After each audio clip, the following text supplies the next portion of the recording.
बहुत बहुत स्वागत है सभी का हमारे यूट्यूब चैनल स्टूडेंट्स मीडिया में। मैं हूं राज, आप देख रहे हैं students media YouTube channel. Bihar विश्वविद्यालय मुजफ्फरपुर पीजी में एडमिशन के लिए अप्लाई करने वाले तमाम छात्र छात्राएं सेशन 23 से 25 के लिए आप अप्लाई कर रहे हैं। आज 9 तारीख है जब रिकॉर्ड की जा रही वीडियो। 10 जनवरी लास्ट डेट है। 9 तारीख को ही आप लोग फुल्ली ऑनलाइन अप्लाई कर लीजिए। किसी किसी का हो रहा है कि पेमेंट कट जा रहा है। देखिए उसमें यूपीआई का जो सिस्टम है, यूपीआई से पेमेंट किसी भी स्टूडेंट को मैं प्रेफर नहीं करूंगा। कार्ड से आप पेमेंट करें, रुपए कार्ड, मास्टर कार्ड, जो भी है, वीजा कार्ड वगैरह हो, कार्ड डिटेल्स डाल करके पेमेंट करें। यूपीआई वाला पेमेंट ज्यादातर कैंसिल हो जा रहा है, मतलब कि पेमेंट कट जा रहा है लेकिन अपडेट नहीं हो रहा।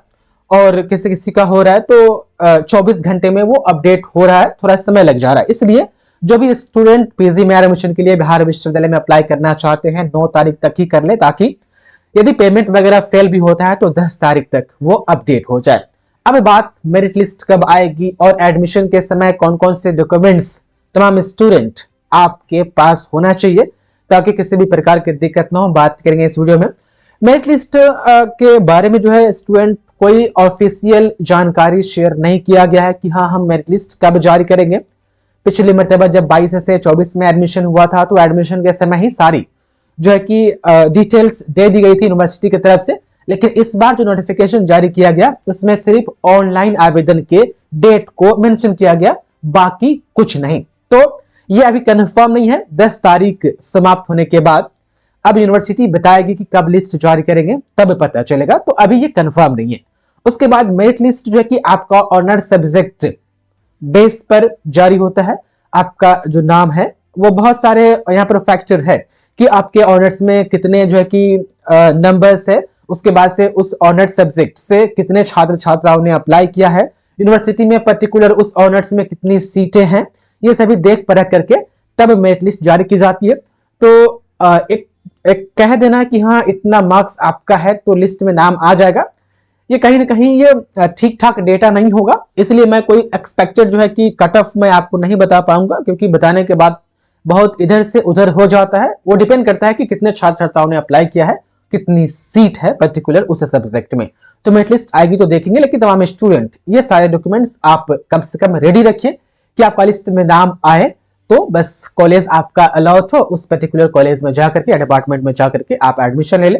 तो आप देख पा रहे हैं 11 है जिसमें से 10 डॉक्यूमेंट है और जो 11 नंबर पॉइंट है वो फोटो के बारे में। तो पहला है ऑनलाइन अप्लाई एप्लीकेशन फॉर्म। जो अभी आप ऑनलाइन अप्लाई कर रहे हैं तो जो रिसीविंग आप डाउनलोड कर रहे हैं ना, उस रिसीविंग को पीजी फर्स्ट सेमेस्टर के परीक्षा फॉर्म फिलअप होने तक संभाल के रखिएगा। कोई कॉलेज या डिपार्टमेंट जो है कि जब फर्स्ट सेमेस्टर का फॉर्म फिलअप होता है तो उस वक्त भी मांग देता है। तो ये वाला जो अभी आप रिसीविंग के तौर पर आपको मिल रहा है 300 रुपए पेमेंट करने के बाद, पॉइंट नंबर 1 में उसकी बात हो रही है, उसको संभाल के रखिएगा, कभी कभी मांग देता है। और अभी एडमिशन में तो खैर लगेगा ही, ठीक एकदम तय है कि आपको एडमिशन में उसको देना ही है, तो उसको संभाल के रखिएगा। अभी पीडीएफ फॉर्मेट में आपके सिस्टम में होगा, मोबाइल में होगा।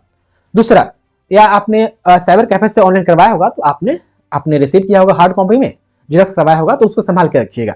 उसके बाद ये कॉलेज या डिपार्टमेंट अलॉटेड फॉर्म, ये एक तौर पर हम कहें तो जब आपका नाम मेरिट लिस्ट में आ जाता है तो स्टूडेंट यहाँ पर होता क्या है कि बहुत सारे पेज जो है बिहार यूनिवर्सिटी सब्जेक्ट वाइज अलग अलग पीडीएफ फॉर्मेट में डाल देती है और कहती है कि आप अपने सब्जेक्ट का वाला जो है कि मेरिट लिस्ट जो भी आपका सब्जेक्ट है वो वाला डाउनलोड कर लीजिए और डाउनलोड कीजिए, और फिर उसमें उस लिस्ट में आप अपना नाम चेक कीजिए कि आपका नाम कहां पर है, कौन वाला पेज पर है। उम्मीद है कि आप समझ पा रहे होंगे, थोड़ा इमेजिन करके देखिए।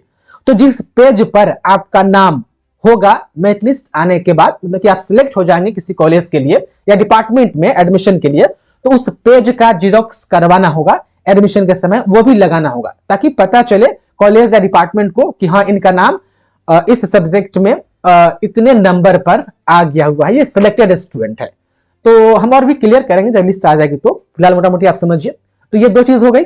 उसके बाद से तीसरा है कि फाइनल ईयर मार्कशीट, उसका जेरॉक्स लगेगा। फाइनल ईयर प्रोविजनल सर्टिफिकेट, ये प्रोविजनल सर्टिफिकेट उनके लिए है जिनको रिसीव हो गया हुआ है बिहार विश्वविद्यालय से या कोई दूसरे विश्वविद्यालय से। अब इसमें कोई 20 से 23 का स्टूडेंट है और अप्लाई किया है तो उनके पास तो प्रोविजनल नहीं होगा, इसलिए मैंने यहाँ पर ऑप्शनल लगा दिया है, ठीक, कि जिनके पास होगा वो देंगे। हालांकि ये सबके पास होगा, किनके पास नहीं होगा, सिर्फ बिहार यूनिवर्सिटी के 20 से 23 के स्टूडेंट के पास नहीं होगा, लेकिन बाकी सबके पास होगा। बाकी आप किसी दूसरे विश्वविद्यालय से हैं तो आपके पास भी ये होना चाहिए, वरना नहीं होगा तो आपको 15 दिन का समय दिया जाएगा इसको जमा करने के लिए। तो 20 से 23 वाले स्टूडेंट आप एक बार फिर सुन लीजिए, आपका जो है कि मार्कशीट नंबर अपडेट नहीं हुआ है, फिर भी पीजी में एडमिशन आप लेना चाहते हैं तो आज अप्लाई कर दीजिए, ठीक। उसके बाद से जब एडमिशन का जब समय आएगा तो उस वक्त तक आपको फाइनल ईयर का ओरिजिनल मार्कशीट प्रोविजनल मिलेगा तो जमा कीजिएगा, वरना नेट वाला ही जमा कर दीजिएगा, हो जाता है, टेंशन नहीं लीजिए 20 से 23 वाले। अब बाकी 19 से 22 हो, 18 से 21, 17 से 20 हो, सबके पास तो ओरिजिनल डॉक्यूमेंट है ना। हाँ चलिए, उसके बाद देखिए फाइनल ईयर का एडमिट कार्ड आप देख पा रहे हैं, ये ऑप्शनल है। कुछ कॉलेज या डिपार्टमेंट एडमिट कार्ड का जीरोक्स मांगती है, कोई कोई नहीं मांगती है, तो इसको रख लीजिएगा, मांगी तो दीजिएगा, नहीं मांगी तो नहीं दीजिएगा। उसके बाद रजिस्ट्रेशन स्लिप है, रजिस्ट्रेशन स्लिप बिहार विश्वविद्यालय मुजफ्फरपुर पार्ट 1 में जो आपका रजिस्ट्रेशन हुआ था, जो रजिस्ट्रेशन कार्ड मिला था, उसी का जीरोक्स जो कि आपको देना होगा। और आप बिहार विश्वविद्यालय के स्टूडेंट है तो आपको पीजी में रजिस्ट्रेशन नहीं करवाना है, ठीक। पार्ट 1 वाला रजिस्ट्रेशन ही रह जाएगा। किसी भी विश्वविद्यालय में आप एक बार रजिस्टर्ड होते हैं, उस रजिस्ट्रेशन पर बिहार कोई भी विश्वविद्यालय के तमाम कोर्सेज आप कर सकते हैं, ठीक। बार बार रजिस्ट्रेशन नहीं होता है, एक ही रजिस्ट्रेशन पर उस विश्वविद्यालय के लगभग कई कोर्सेज किए जा सकते हैं। तो यदि आप बिहार यूनिवर्सिटी के स्टूडेंट है तो आप जो है कि इसी रजिस्ट्रेशन पर आप पीजी भी कर सकते हैं, आप चाहे तो बाद में बीएड भी कर सकते हैं, आप चाहे तो पीएचडी भी कर सकते हैं। आपको रजिस्ट्रेशन करवाने की जरूरत नहीं है। रजिस्ट्रेशन कौन करवाएगा? जो किसी दूसरे विश्वविद्यालय से आएगा वो, ठीक है। उसके बाद 7 नंबर में देखिए, ये माइग्रेशन सर्टिफिकेट है, migration certificate for other university. यदि कोई स्टूडेंट बिहार यूनिवर्सिटी से स्नातक नहीं किया है, वह किसी दूसरे विश्वविद्यालय से स्नातक किया है, तो उनको माइग्रेशन देना पड़ेगा। माइग्रेशन सर्टिफिकेट देगा तभी जाकर के उनका बिहार विश्वविद्यालय में रजिस्ट्रेशन होगा, ठीक।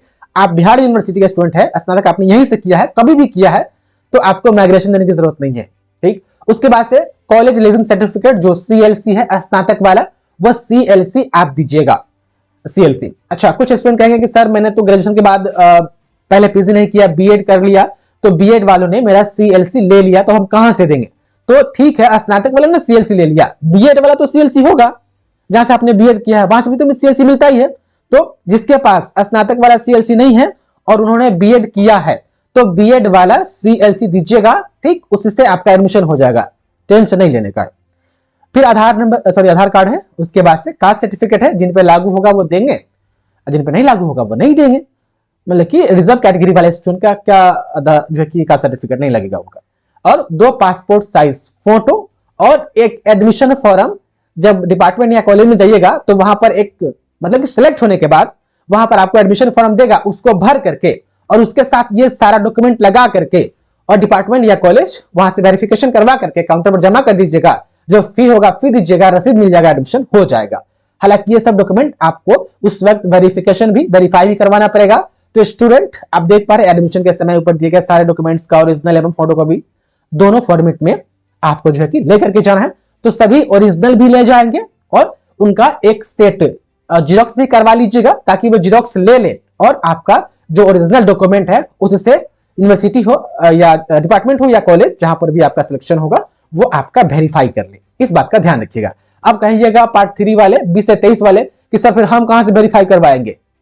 तो आपको फाइनल ईयर का मिलेगा ओरिजिनल तो ठीक है, वरना वेरिफिकेशन के दिन तक आप जो कि नेटे वाला मार्कशीट से एडमिशन करवा लीजिएगा, हो जाता है। फिर 15 दिन 20 दिन के बाद जब ओरिजिनल मार्कशीट आएगा तो जाकर के कॉलेज में उसका एक कॉपी जमा कर दीजिएगा या जीरोक्स जमा कर दीजिएगा और ओरिजिनल दिखा दीजिएगा।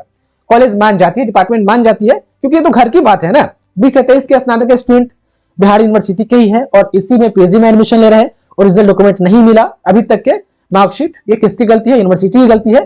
तो यूनिवर्सिटी की गलती है तो यूनिवर्सिटी एक्सेप्ट भी करती है कि ठीक है भाई आप करवा लो एडमिशन, 15 से 20 दिन के बाद जब हम मार्कशीट भेज देंगे तो जाकर के कॉलेज में इसका कॉपी जमा कर दीजिएगा और वेरीफाई करवा लीजिएगा। तो उम्मीद है कि आप समझ पा रहे होंगे और ये सब डॉक्यूमेंट तैयार रखिएगा और जैसी मेरिट लिस्ट आएगी हम आपको बताएंगे किस तरीके से चेक करना है। बहुत बहुत धन्यवाद आपका इस वीडियो को देखने के लिए।